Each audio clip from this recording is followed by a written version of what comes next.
All right, everybody, welcome back to HR Heretics. Chris, you are running a very fast growing recruiting agency, and I'm really hoping to get a sense of the market from you today. And I want to start with the last 2 years in tech. And the narrative has been layoffs, cost cutting, do more with less. But given your lens of running an agency working with early stage tech, specifically like in AI, what are you seeing today? Look, I've been in the recruiting field for 11 years, so I've seen a few different cycles. I launched the company called Quantum 4.5 years ago, focused on venture capital backed startups. And so we've already seen a few different evolutions in that small time period. But I launched the company 2 months before COVID. And because of that, everything went on freeze, which was my impetus to start moving to Silicon Valley because I was working primarily in San Diego based companies and everything went on hold there. And then there was this giant freeze because people were like, well, we have to cut resources. We have to preserve runway. We don't know when business is going to be open again. And then I think we saw a huge capital push, right? We printed a ton of money and there was this massive overcorrection, right? And now we wanted to grow at all costs. Companies started going crazy. It was a super exciting time in recruiting and tech in general. But then we realized that we completely forgot business principles and it was like growth at all costs. You saw companies go from a couple hundred to a couple thousand employees in a couple year time period. It was like the gold rush. But then I think what we've seen recently in the last, we'll call it year and a half or so, is a massive course correction back to fundamental businesses, strong unit economics, and just good sound business principles. So it's been more about growing intelligently. And I think that's been even further highlighted with the boom in AI in the last, call it 1 year, because we're realizing that we can do a lot more with fewer people. You got Elon, who buys Twitter, now called X, fires, I think, close to 80% of the employees and runs it better than it was run before. And we realized that we had massive inflated companies where a lot of people weren't doing much at all. And then with the influence of AI now and the power and leverage of AI, we're realizing that we can do a lot more with fewer people. And then I think there's this big paradigm shift right now to talent density. And it used to be that way, I think. If you look at like some of the best companies, PayPal early on with the PayPal Mafia, it was just a really talent dense team with remarkable people and they accomplished incredible things. I think we've returned to that. We're seeing capital come back to, I think venture capital market's very healthy, especially in AI. You see a lot of power being deployed, a lot of funds being raised. But I think the paradigm is still shifted where people are growing and there's some serious growth happening, but it's much more intelligent and we're looking for more talent dense people. And AI is especially exciting right now because you can hire these cutting edge 10x people that can create massive amounts of enterprise value in companies. And you are going to see a handful of, 5, 6, 7 employee companies build billion-dollar companies. I mean, we're seeing companies in our own portfolio with 10, 15 employees that are already at billion-dollar valuations. So I think it's really, really exciting, but I think it's more competitive than ever because there's a handful of talent that is creating exponential returns, but there's a huge supply demand shock because it's such a new relative skill set. That's what I'm seeing too. And I think there's a narrative that AI isn't going to take jobs. And I have a hard time believing that that's true, given the two things that you just discussed, which is one, the technology leverage, but then two, coming out of an era that we were drowning in money.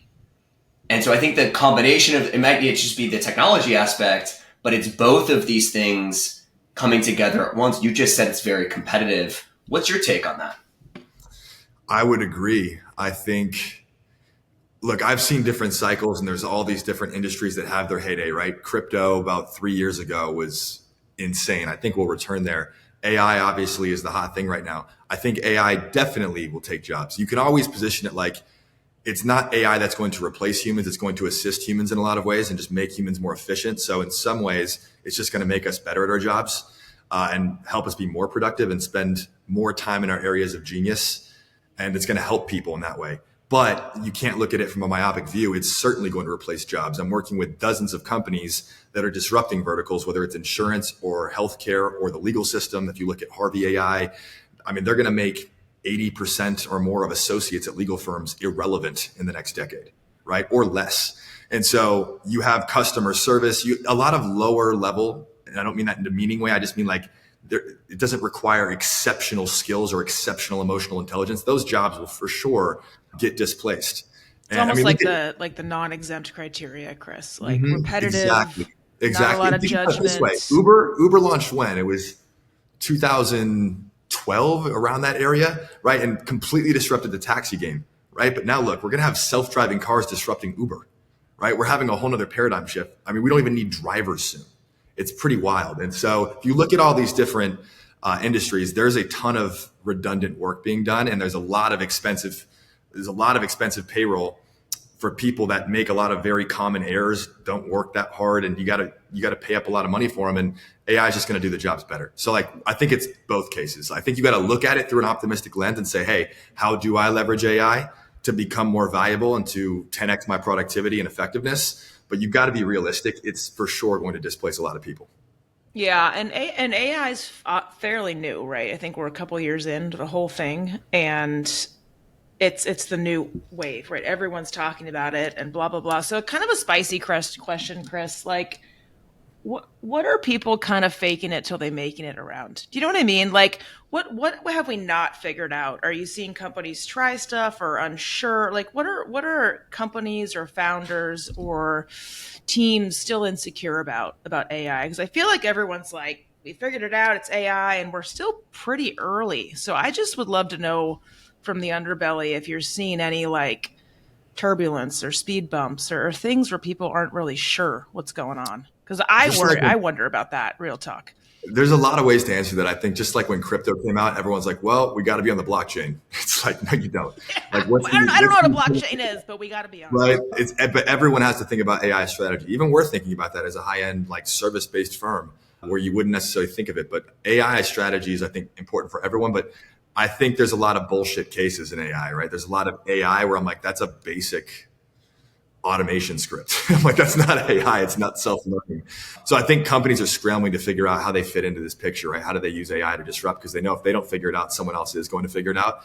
So just like anything, when you go through a massive bubble and a wave, you have 98% of the products created that are absolute bullshit and actually create no value. And then certain people figure it out and win. But I feel like everyone feels the pressure to build AI, whether it's a growth stage company that wasn't AI first. Now they're like, all right, what's our AI strategy? How do we make ourselves relevant and sexy and create additional utility? And then AI first companies, obviously, I think are well positioned here because like you're building from scratch the right way, given absolute current technology. But what I found, there's a huge exodus of talent leaving Google DeepMind and Facebook's Fair and Tesla Autopilot and like the top labs in the world. There's a lot of researchers leaving, and they want to find the next startup. They know this is the gold rush. They know this is the best time in human history to start an AI company, but they're just looking for the right use case. They're looking for the right industry to pursue with the right team. A lot of them are starting their own companies, but a lot of them are just very selective in saying, who are the founders, the teams, and the use cases that I can really buy into. Some people want to build foundation models. Some are looking for vertical application uses. There's just so many different things you can build in AI. I've never worked with more like 23-year-old Stanford PhDs with multi-$100 million valuations in my life. So everyone is going. We have Stanford professors, right, that have only been academic professors their whole life now starting companies, getting funded by top VCs. So there's a gold rush right now. People are trying to find use cases. And so it's uber competitive. I'm really curious who's actually going to come out on top. But I think, kind of a sidetrack here, but I think there's a lot of people trying to do foundation models, and it's really hard to compete with OpenAI and Anthropic and those. But there's so many amazing vertical application use cases, right? If you want to disrupt insurance or healthcare or whatever it may be, but you have some sort of competitive edge in an industry where you just understand it better than anyone, and you can acquire a lot of proprietary data and then use existing models, GPT, whatever it may be, to then become more intelligent as a business. So I think that the tailwind of value creation happening right now is crazy exciting. Chris, I have a friend who's at a Series A company that's raised an ungodly amount of money because of an AI use case that I think they actually do have real utility in a real business. Yeah. She had mentioned how insane it is with the engineering talent right now. Yeah. And specifically the compensation. Yeah. So she described it as the Wild West. She described it as every single one of these engineers has like an N of one market. The salaries and the equity packages are absolutely crazy. She also mentioned that there's this like call it ship jumping that's happening every 12 to 24 months, like very quickly, like kind of going and acquiring these lottery tickets. But her take was really interesting, which is I'm not mad about it. Like they're coming in, and if these people are actually really good, they're still providing a ton of value to our company. It's just the game that we're currently playing. So can you give our listeners a sense for what's actually going on in the talent market right now for engineers inside of these AI companies? Absolutely. I think, sorry to the VCs out there who love PAVE and option impact, but I'm sorry to say that it completely falls short in this market. It is not the benchmark you want to look at, especially in AI talent. But we work with hundreds of startups, right? Most of them we start with at seed and Series A, and we work with 80% of the tier one VCs from Sequoia, Index, Bessemer, Andreessen, you name it. So we have a pretty good data pool. We're talking to thousands of candidates a month. We have, I don't know, probably 15 to 20 offers going out every 7 to 10 days, and the close rate's been harder than ever. It's insane. But what I can say is this: there's different levels of talent. If you're building a foundation model and you're needing somebody who's going to create cutting edge intellectual property that your company's success lives and dies on, you have to go compete for the best in the world. And that is insanely competitive. If you're just looking for an applied machine learning engineer to commercialize a product with some GPT wrappers, like it's still very competitive, but it's a different league. So there's just different levels of talent out here. We have startups that are offering up to $800,000 base salaries for head of AIs right now, seed stage startups. And we're trying to poach from OpenAI and Anthropic and a lot of these top firms, and they're offering $1 to $2 million cash comp to pretty much everyone. It's pretty absurd. And so you have really inflated roles, but I would say on general basis for standard ML engineer, you're looking at a 25 to 35% inflation compared to normal engineering. And then if you're looking at AI researchers, that is the most competitive skill set I've seen in the market right now. And we have 2-year researchers with $400,000 and 1 to 2% offers at seed and Series A companies. Chris, what are these folks doing to acquire these skills, right? A lot of these folks were not AI engineers 4 years ago, right? Like how are they? From like Stanford programs or just top universities and research labs. And I don't quite often see like traditional back-end engineers or something go into cutting edge AI. Usually these people come from top research labs or top degrees where they specialize in some form of artificial intelligence or statistics, or they had some sort of deeper background there. I don't really see a lot of people retooling and becoming these cutting edge researchers. If anything, they might be on the applied machine learning side. But yeah, they're usually coming from the top labs, and that's why they can command a lot of money. When you're looking at salaries, that's why the PAVE and option impact absolutely sucks for these, because like it's not about how many years of experience you have. It's based on the merit of what you've built. And so if you had someone who was a core contributor to GPT-3 2 years ago, that person can command $1 million salary plus equity almost anywhere, right? So it's based on merit. And to your point earlier, yeah, it is the Wild West. I mean, you talk about 12 to 18 month timelines, and we have people jumping 30 days in right now. They're just getting monster offers, getting swooped away.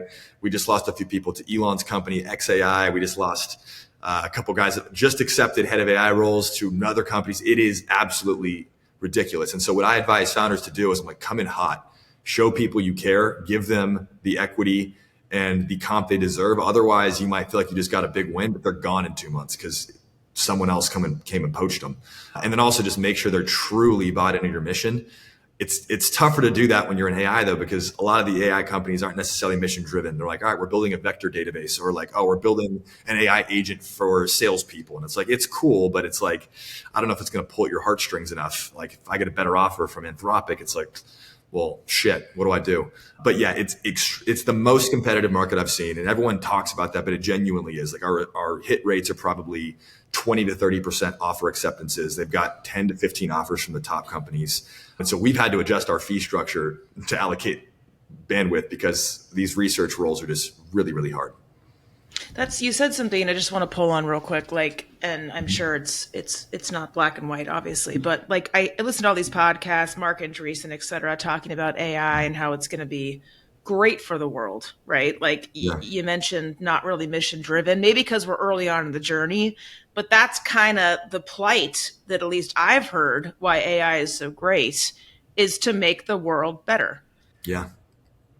And better is a spectrum. I don't think it's black and white, right? Like if we can create an AI sales agent for salespeople to take out 30 to 40% of their mundane tasks and they can produce and create better lives for their family and make more money, that is a net benefit for the world, right? There are use cases that are mission driven that I think are really compelling, like healthcare, for instance. We can actually use AI to predict diseases effectively, right? Zyra Therapeutics, one of our clients, they just raised $1 billion, but they're using it to create new drugs to solve for massive diseases. And so those companies, I think, are really positioned well from a recruiting perspective because they have both elements. But yeah, there's just so many AI companies, and every founder kind of goes to this thing where like they're the hot chick against the bar, where they just think everyone's going to want to work at their company, right? And it's like, dude, I'm sorry. Do you know how many people are raising capital and have even more impressive teams? It's bananas. And so we have to kind of bring people down to earth and say, all right, well, you got a great company. We'll pitch your story the best we possibly can. But like, I just want you to be aware of what's out there, because we have to go in and we can't just pretend like, just because you got XYZ on your cap table, you're set, you know? Kelli, just to pull on your mission-driven company thread, like, I think there's just so many companies who want to say that they're mission-driven, and it just turns out that they have like great people that you trust, that are really smart, that you enjoy working with. And it's just like, we'll go solve whatever problem as long as like that's around me. I think this whole like mission driven thing in Silicon Valley is like way oversold, especially like, you know, for these vector companies, right, Chris? It's like, like I'm not really like, as long as the people are dope, I can learn from them. The problem like stimulates my brain and like I'm getting paid really well. It kind of like checks off the majority of my boxes and the things that I optimize for. Now, granted, there are companies that are very mission driven, you know, stuff in like the health tech space and things of that nature. But I think in general, that's been one of the big lies of Silicon Valley, which is like, let's be mission driven. And it's like, well, like you sell SaaS software that nobody gives a shit about outside of B2B tech companies. Well, that's kind of why I brought it up. I mean, I don't know if you heard the sarcasm in my voice, but like, that's why I brought it up, because it's like any other fad that comes up. This is going to save, like, we went through it 20 years ago when I started in tech with, you know, whatever it was then. So I'm trying to, I guess, call a little bit of bullshit on this AI thing, and let's call it what it is. It's a new way of doing work and doing business across all vectors, all industries around the world, to make a difference in small ways, right? Mundane tasks, and potentially big ways that I don't even think we fucking know yet. Like, absolutely. Let's be honest, we're less than 2 years in if you know, and everyone's like, we know what's going on. You don't know. Like, I can't wait 10 years from now. I think we don't even really know. So I just wanted to kind of unveil a little bit of BS in this whole thing, because every company's like, we're an AI company, and it's like, So yeah, we are at the top of the first inning, and one of the things that Chris said that I want to jump into is every company now has to have an answer for AI. And like, you know, you're going to your board meeting. If you're not talking about AI in the board meeting is like, what is your strategy here? Because like it's coming and everyone's thinking about it. So going back to the talent layer, Chris, talk to me about companies that are winning, right? We talked about comp, like that obviously needs to be true. And there's like, basically it's an N of one market every time you're going after somebody that has like a deep ML background or is working on foundational models. But what else are the successful companies doing outside of paying you a shit ton of money and raising a shit ton of money from top VCs? It's a great question. We've seen that across some of our more well-known companies like Character AI, Together AI, who's competing directly with OpenAI, where we're actually fairly consistently beating OpenAI, right? And then we have early stage companies that are pulling off remarkable talent that you're like, how the hell did you land them? Across the board, I think there's patterns no matter what stage you're at. I think number one is it's the interview experience is a big thing. Like how elite is the team and how do they make me feel? Do I have trust in this team? Do I really vibe with these people? You clearly have to have an amazing vision and be able to articulate that vision. Like my good friend Zeb Evans at ClickUp, he did a masterful job at jumping into a highly competitive space. Everyone says, why would you go compete with Asana and Monday? It's such a crowded space. But he had 3 near-death experiences, and his last one really taught him that we have a very finite amount of time. So he wanted to make everything he did net positive and use his time effectively to live the best possible life. And that was deeply dear to his heart. And he really evangelized the mission and that vision. And so I think you got to be able to tell a very compelling vision, You got to obviously have good investors and good backing, but you got to be able to tell a story and back it up with real data, real traction. You got to be able to sell. Like the CEO, I think is really, really important because there's 1,000 great companies you can join. I think talent density is a really important thing. These really smart people that are absolute game changers, they're assessing the team. At the early stage, you don't have unit economics to fall back on. You can talk about your TAM and all these market things that everyone loves to harp on, but like at the end of the day, you don't really even know your market yet. And so you don't even know what market you could create. And so it's really about the team and the vision and the energy. And so I'm a huge proponent of founders just building super elite teams early on. I think that having talent magnets on board early make every subsequent hire much easier. So what a lot of founders want to chump out on the early hires because they want to preserve runway and just get the MVP. I get the logic. But when you're competing in a space like AI, you need to go big. Like, let's get a big name, a killer in there, and then allow that person to help attract the rest of the talent. The team you build is the company you build. Like Vinod's famous for saying that. When I look at some of the best founders, whether it was Travis Kalanick, his first 7 hires at Cloud Kitchens were all L7 engineers from like Google and Facebook, the top engineers, right? Noam Bardeen, the founder of Waze, we helped build his founding team at his last company. It was all L7s, right? Just supremely savant engineers. You look at David Marcus over at Lightspark. He was the president of PayPal, built Novi at Facebook. His team, Lightspark, which we also helped build a good amount of, they're all the top end engineers. You got the CMO from Robinhood. I mean, an elite team, right? That still had that startup mindset. When you can build an elite team, tell a compelling story, and you have great investors behind you, you can convince people of things. But you have to convince people after you've convinced other impressive people to join. Because then you're like, hey, he joined. What does he see that you're not seeing right now? Because there's something you like. If there's this confirmation bias when other impressive people are part of that journey that I think is underlooked. Hey everyone, we'll be right back in a moment after a word from our sponsors. Your workforce is both your organization's greatest strength and largest single cost. With Planful, it's easy to unlock the secrets of successful workforce planning so you and your HR team can make the right business decisions. Imagine using data-driven insights to develop accurate forecasts, close hiring gaps, and adjust talent acquisition plans collaboratively based on costs today and into the future. Planful lets you collaborate with colleagues in finance to understand the value your employees bring to the table. And the best part, you can get started with Planful in just weeks with minimal help from IT. Plus, with Planful, you get an endless runway. Planful grows with you, no matter how fast or large your team scales. Ready to transform your HR strategy? Join over 1,500 organizations worldwide who trust Planful as their go-to workforce planning software at planful.com/heretics. Here's a crazy stat. Between hybrid and frontline employees, about 80% don't typically work in an office. So it's no surprise that digitally engaging employees is the number one concern for CEOs as companies go hybrid. But as hybrid is quickly becoming the norm, it's easy for workplaces to start feeling a little less human. Yet delighting a digital workforce is possible, and it can even be, dare we say, fun. That's where Workvivo, Zoom's employee experience platform, comes in. If you've ever recoiled at the thought of a static intranet that looks like something you built in 1995 using MS Paint, have no fear. Workvivo is a dynamic, intuitive, accessible, and mobile-first tool. People actually like using it, which is why companies like Ryanair, Dollar General, Virgin, and more have rolled it out to hundreds of thousands of employees. Workvivo's activity feeds, spaces, shoutouts, and live streams, among other features, help elevate the employee experience like never before. The result? Dramatically better retention, productivity, and most importantly, connectedness. A greater sense of the belonging we all crave at work, whether we sit at a desk or drive a truck. Make Workvivo the digital heart of your organization and achieve limitless human connection.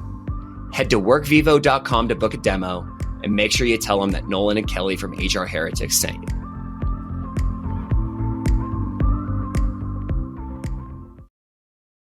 They're the tent poles, and you said magnets. I love the idea of talent magnets. I thought about it the exact same way.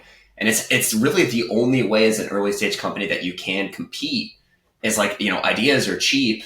Execution is everything. Well, who's going to be doing the execution? It's the people. And so if you don't have great people, I mean, it's going to be really hard to win. Now, I would say that there's, we're having this conversation on June 18th. I think it was like Friday of last week that Alexander Wang's post came out from Scale around hiring based on merit. And so my sense is that this is not like a new thing in early stage tech. I think this has just been the thing for the last couple of years. But I think what opponents would say to what you just said is just like, well, how are we thinking about diversity? Like, how are we thinking about bringing in people that look different than us, that have different ideas than us? And how do we not repeat the mistakes of the last, 15, 20 years in tech to where all of a sudden you look around a room and it's all men that are white or Asian? Like, what's your take on that? It's so interesting because I was gonna just, we didn't script this, ask the same question because I'm even hearing in this conversation a lot of male names, a lot of he, and I've been seeing it. AI talent, AI, like, where are all the women, Chris? Like, what are you seeing out there? Like, I actually have a number of female founders, like Pika Labs. Demi just raised an 80 million Series B. They're crushing it. Sarah over at Trunk Tools, Eric Schmidt. Writer. I mean, we work with a number of companies founded by females too. I think the whole diversity conversation is interesting, and I'm pretty strongly opinionated on it. I think the MEI, right, the merit, excellence, and intelligence, I think that is the foundation of how all great companies have been built. I think we just deviated so far with the woke movement. For me, diversity is not about appointing a woman or a person of color into a particular role. It is about who's the best person for the job. It's about diversity of experience, diversity of opinions, diversity of mindset, right? Diversity of personality traits, right? I think you need a diverse set of personality traits to build a successful company. You can't hire people that are all high drivers, hardcore. You need some intellectuals that are more numbers driven. You need people that are more strategic and more collaborative. Like, you need different personality types on companies. And I think diversity for me isn't these metrics or things that the narrative was trying to tell us. I feel like at the early stage level, you don't have the luxury of saying, no, we can't hire that person because they don't meet a demographic requirement. It will kill you, right? You're competing against the best of the best. In competition, in capitalism, it's about the best person wins. And I think merit is critical to that. Like, you have to hire the best people for the job. You have to be aware of biases. I think that's important. Otherwise, I think the consequence of that is you're going to reap what you sow. If you hire a company of 50 guys, at some point, there is going to be a female that would have been the best person for that job, that could have been a game changer, that you will miss out on, and you will pay the consequence of that. So it's important to be intentional about how you're creating your company, the collective energy of it. I just don't feel like it's worth getting overly focused about having perfect headcount and just trying to handpick different genders and races. I feel like it gets so discombobulated. Like, we have a mission. We want to attract certain people to that mission. We have to be cognizant, but we can't make that the primary thing. Like, it's just going to take the focus off the ball. I agree. And I have a hypothesis that it actually starts earlier than that, i.e., a lot of that stuff can be avoided without even having to explicitly or intentionally think about it if you open the consideration set of where you're looking, right? It's like this whole referral thing. Like, people, if you go to the same person, they're going to refer a lot of people that look like them usually, right? So I'd love your both of your reactions on that, as recruitment. But like, I always had a hypothesis that, like, open up many funnels, be intentional of where you look, and naturally you'll find theoretically many people that could be a fit for the job that all look different and have different experiences. Yeah. We're going to do a segment on this, Kelli. So it's, I think the Scale post is opening up this discussion again, which when I first saw it, I was like, I mean, we saw Coinbase do this 4 years ago. And I think Coinbase actually did it better than, no disrespect to Alex. But I think the thing I didn't consider when I first read it was how many people haven't said anything that actually feel a certain way, that are still scared by the cancel culture and the retribution aspect of coming out and taking a stance that is merit-based. My take on diversity is it's going to change. We are not going to just look at immutable traits anymore, like race and gender. Like, I think those are important. Like, it is important to make sure everybody feels comfortable working inside of a company. But, I think, I posted about it this morning on LinkedIn, and Colleen McCreary, friend of the show, came on and said, well, how are they defining it? And, my point was like, it's kind of like democracy. Like defining merit is kind of like democracy. Like, it's ugly, but it's like the best version of what we have today. And so we should be trying to improve it. Versus if I take the other side, like, we know how diversity has been defined for the last 10 to 15 years, which is how many women and how many people of color do you have in the building? Not how excellent are those people, or like, how do we know we're getting different ideas? And that's what I think is going to change as we think about the next 10 to 15 years.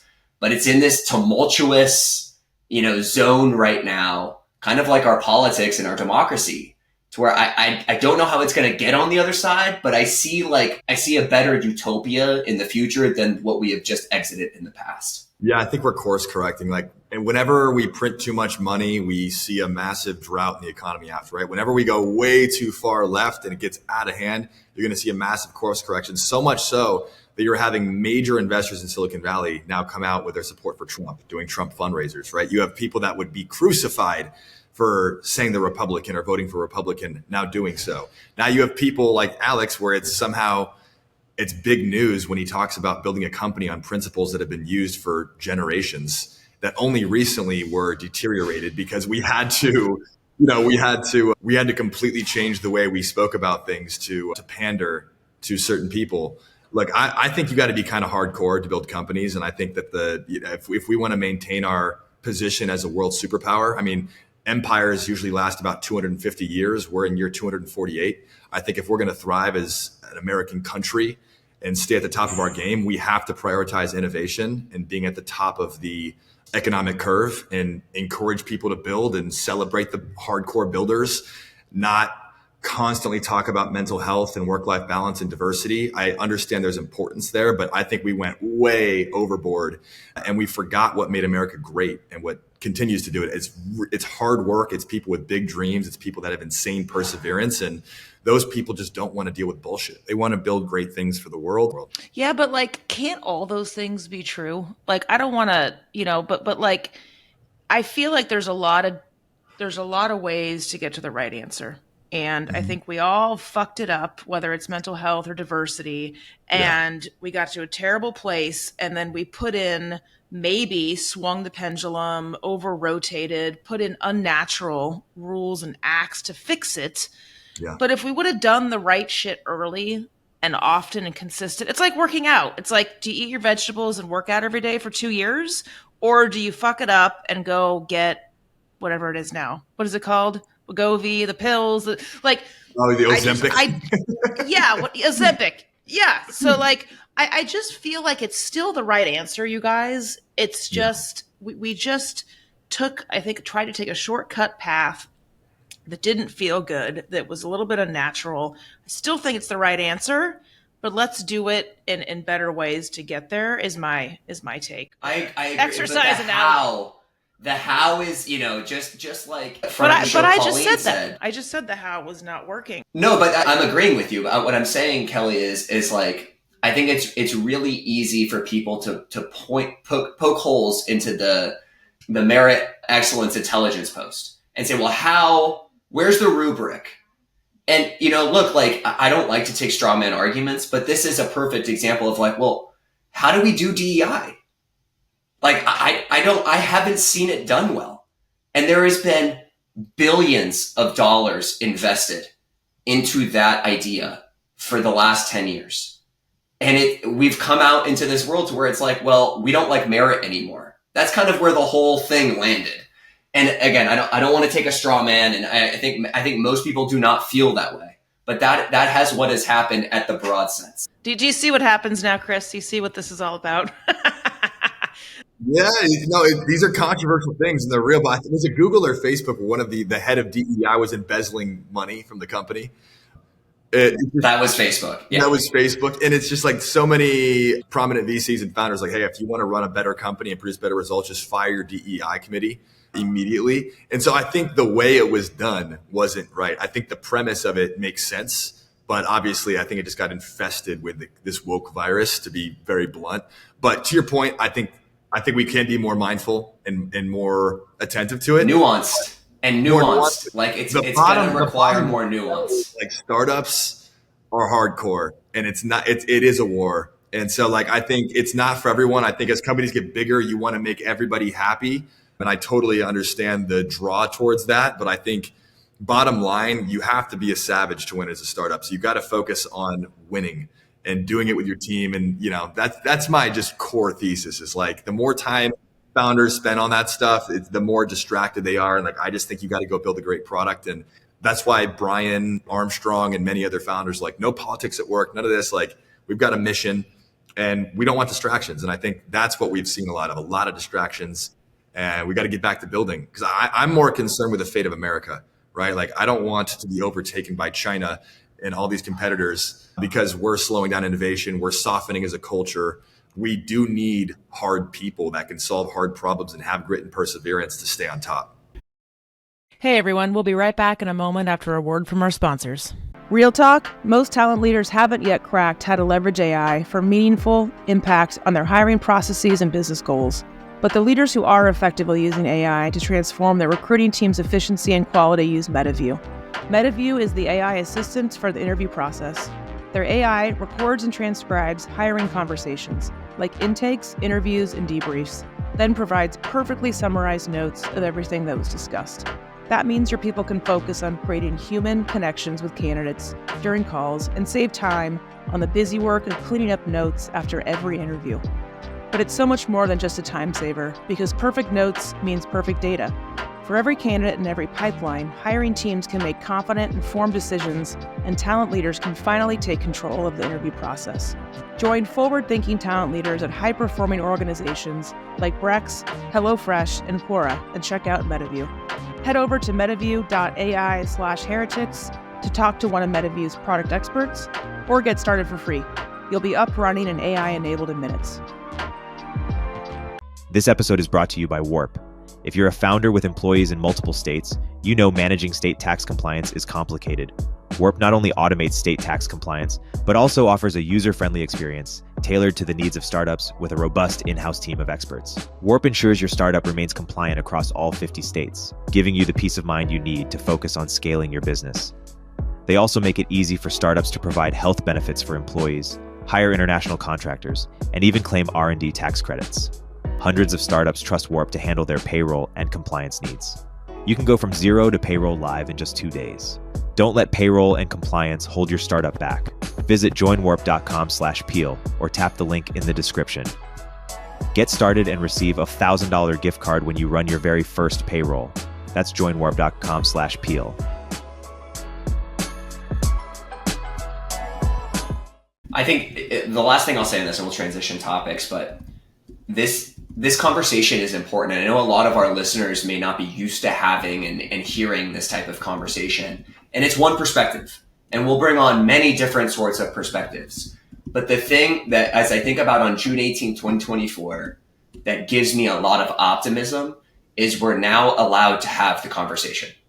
Yeah. And if I go back 4 years, this was not a conversation we were allowed to have.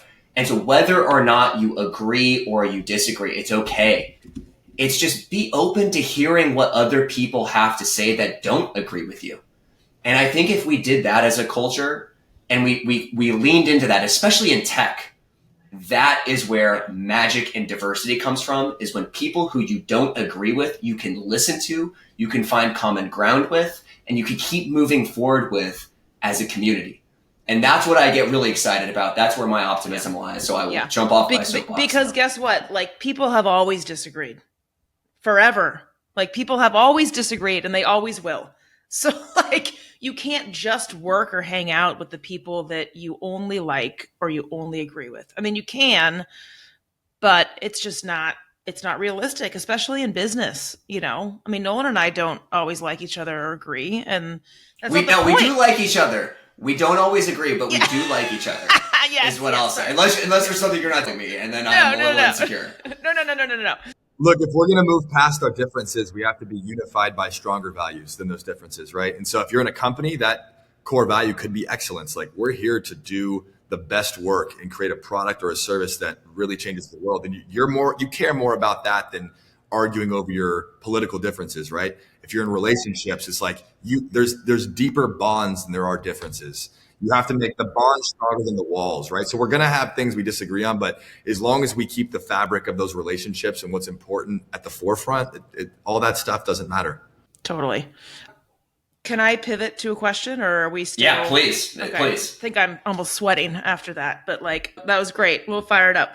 So like we talked about the AI talent, Chris, AI talent, comp, etc. I'm curious about executives in AI, as far as like you all as a recruiting agency, you're placing AI execs. I mean, if we're only 18 months, 2 years into this phenomenon, I have to believe there's not a huge supply of AI execs who kind of done this or whatnot. So who are you placing? Who are you finding? What are kind of like the must-have criteria for those execs, and what's more of a nice to have?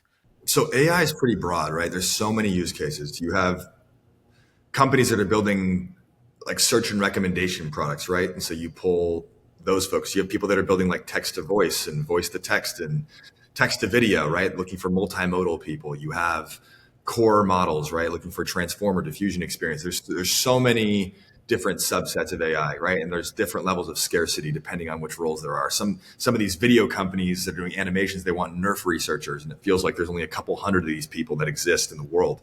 There's just some really, really niche roles out there. So there's different use cases. If you're looking for like heads of research to come build foundation models for use, those are very hard to find. You're going to pull from top research labs or top startups that are already building their own models.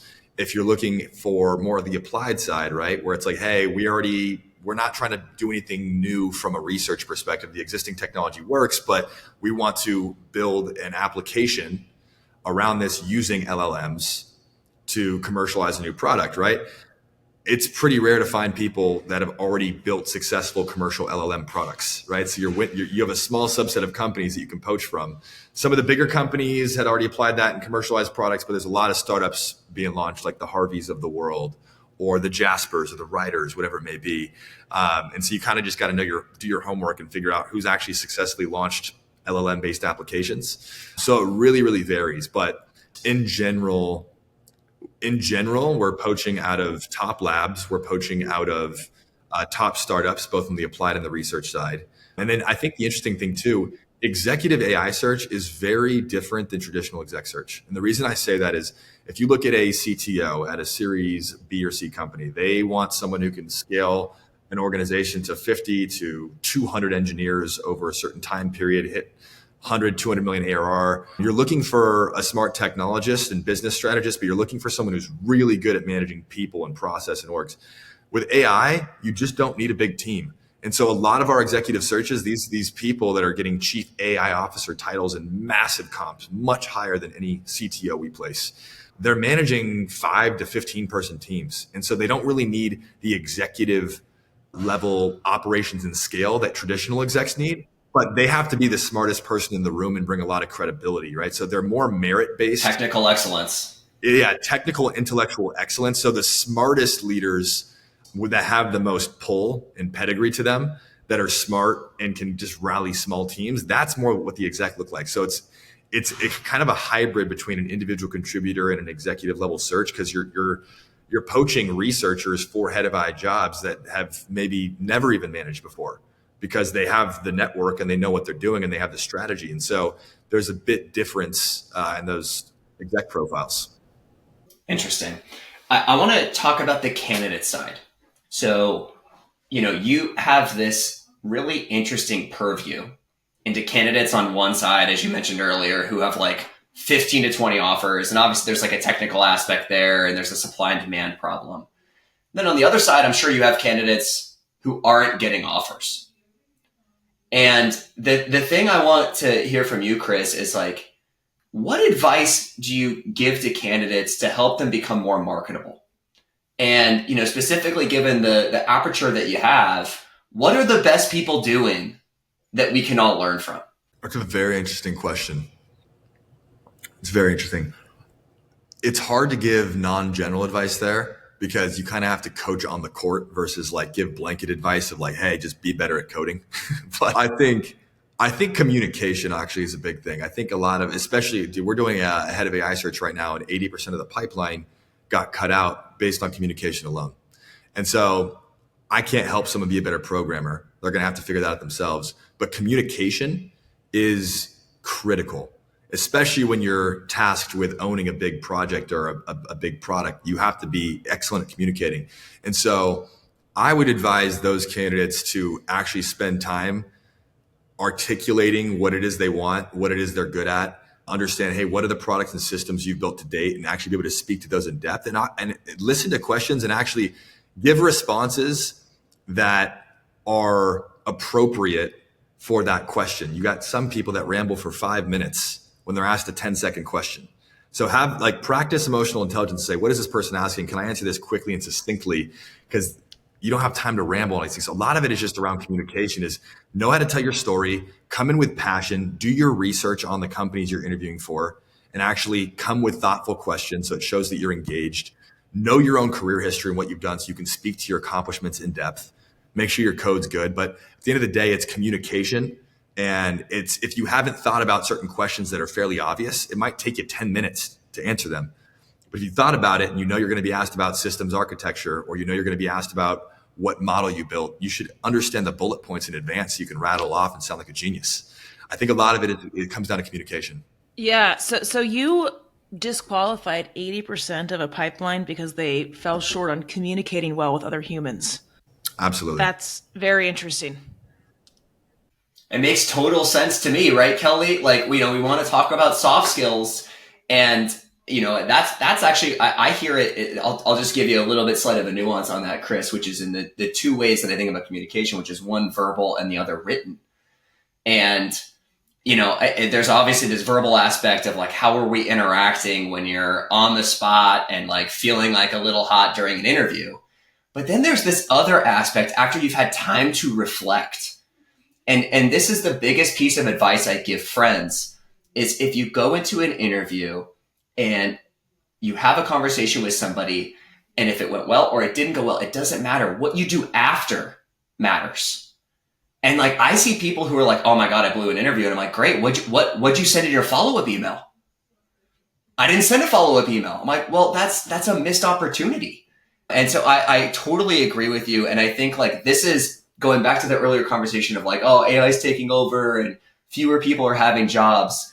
Sam Altman just said this. He's most concerned for the math people. The written word and the spoken word people, he has a ton of confidence in, that are always going to be employable because they interact with others well. That is spot on. And it's such this kind of reverberation effect where AI is going to start displacing people. And I think he or Mark Andreessen, one of them, said that he sees a huge opportunity in the next decade in in-person, highly human connected events, like anything that facilitates human connection, because we're going to stray further and further away from it. We're going to be, robots are going to be such a big part of our society and AI, that human connection, learning emotional intelligence, how to connect and interact with people effectively, like robots can't do that. And so AI can't do that. And so, yeah, it's a very interesting thought, and I totally agree. And that's why high-level salespeople, they're not going to be displaced. If you look at law firms, the associates, they'll be displaced. Partners who need the trust and relationships, they need someone to call at 4 a.m. when everything goes to shit. You cannot put that on a robot or some sort of artificial intelligence. Like, that comes down to human trust and connection. And so you should know that you have to invest in building great relationships, and people can't replace that, right? So it's counterintuitive to an extent. Yeah, it just scared me, that fun fact, that these folks are going to be kind of running the world. If you think about AI taking over all those things, they have very small teams. They're taking away people's jobs and they can't talk to other people. So I just I think we have to make sure that with this very lots of power and responsibility comes that EQ and judgment, because that definitely scared the shit out of me. I think there's going to be a huge premium on that moving forward. Because there's going to be more candidates available for jobs. We've seen it for the last 2 years. And the technical differences, there's a big one right now just with like ML, and like we don't have enough ML engineers, but that's going to the market always finds an equilibrium. And then the thing that's going to be the determining factor is your EQ, is how you interact with others, is how you communicate. So I love to hear that, Chris. That gives me even more optimism about the future that we're going to build. Kelli, anything else from you? I just a quick tidbit. Anything else on other industries? I mean, we love AI, but you see a lot of things, Chris. Any other trends or things going on, either by function or industry? Yeah, I mean, I like to follow the capital. Capital is usually an interesting indicator of where things are headed. And I follow the talent, right? Like I'm trying to recruit for crypto companies right now and all these different companies, deep tech. I can kind of see where the smartest people are going, right? And I think talent is a good indication of where to be optimistic, which is why I'm still uber optimistic on crypto. For instance, we're still hiring ridiculously talented people in crypto companies right now, even in this bear market. I think deep tech is having its heyday right now. I think this is the time where investors are like, all right, we're looking at 20-year time horizons, generational companies like space companies like Varda. You've got Figure doing humanoid robots. I think Brent Adcock's doing some really cool stuff. But I think deep tech, robotics, space tech, I think space is going to be a huge sector in the next 10 years. I mean, it's remarkable the advancements we're going there with Elon and the Falcon X and how it's uber cheap to send rockets back to and from space now. So we can do it. It's incredible. So I think space tech is going to have a big run. I think chip manufacturing is going to be big. I think our reliance in Taiwan and having 70+% of the chips in Taiwan, and we have the looming threat with China there. We're starting to build more facilities in the US. I think chips are going to be big. And I think GPUs, I think the most expensive commodity that everyone's got their eye on is GPU. We need more chips. We need more power for AI. And I think it just became the most valuable company in the world, right? It's pretty insane. But we just don't have enough compute to support the amount of AI companies and scale that we're seeing right now. So I think compute is going to be a huge opportunity. So because of this trend with AI and everything else going on, I think we're going to see a rapid explosion of a lot of industries. Biotech is booming. I've seen so many companies do $1 billion plus rounds because from what I understand, it takes about $200 million to commercialize a drug, right? So one of our clients just raised $200 million for GPU. And then they're doing 4 drugs in parallel, $200 million each. And so I think there's going to be massive breakthroughs in the pharmaceutical industry. And so I think we'll see in real estate, pharma, healthcare, whatever it may be, because of the AI applications, I think this is the most exciting technological wave we've ever seen. And I'm optimistic it's going to be a freaking long bull market. I love it. Chris, just the last thing for the audience, and I think people should really anchor on what you just said, because some of my most successful friends and people that I aspire to be like, they picked winners. And we don't talk enough about picking winners in your career. And so as people right now are either on the market or thinking about their next move or wondering about like what's next for them, I think they should really hone in on what you just said, because picking winners, if you pick a winner and you're at the right place at the right time, not only can it just be great for your life, it can be amazing for your career and your future career opportunities. So thank you so much for the time. It's been super helpful. We really appreciate it. Well said. Thanks, Chris. Appreciate it. Absolutely, man. Great time. HR Heretics is a podcast from Turpentine, the network behind Econ 102, Moment of Zen, and Turpentine VC.